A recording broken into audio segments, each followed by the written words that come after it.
côté helvétique avec une course où l'on retrouve Mujinga Kambundji, phare de cet athlétisme qui à 30 ans ne cesse de progresser et qui nous confiait hier rêver d'une trajectoire à la Shelly-Ann Fraser-Pryce. Il n'y a pas de raison que j'aille moins vite par la suite. C'est tout ce qu'on lui souhaite. Elle est au couloir 4.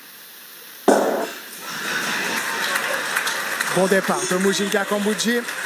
Elle est à la bagarre avec Darin Naita. Kambundji un tout petit peu en retard par rapport à la Britannique. Et maintenant dans la ligne droite, Mazilingi semble assez forte. Mazilingi légèrement en tête. Et Mazilingi va aller chercher la victoire. 4e position pour Mujinga Kambundji. Et qui avait un petit peu les jambes lourdes, très logiquement, et on lui en voudra absolument pas dans les 50 derniers mètres. Tout l'inverse de Béatrice Mazilingi qui, elle, eh bien, s'est économisée depuis 3 mois maintenant et qui ce soir s'impose en 22,51.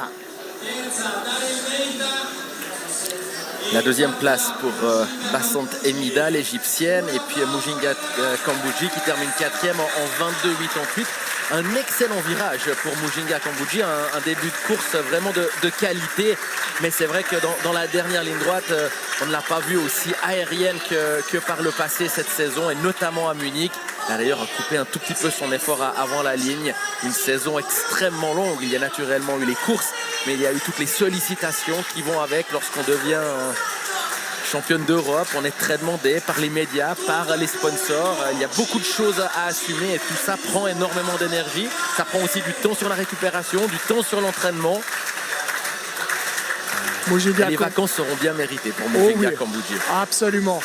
Elle va d'ailleurs, c'est là où je voulais en venir, elle va reprendre l'entraînement le 22 octobre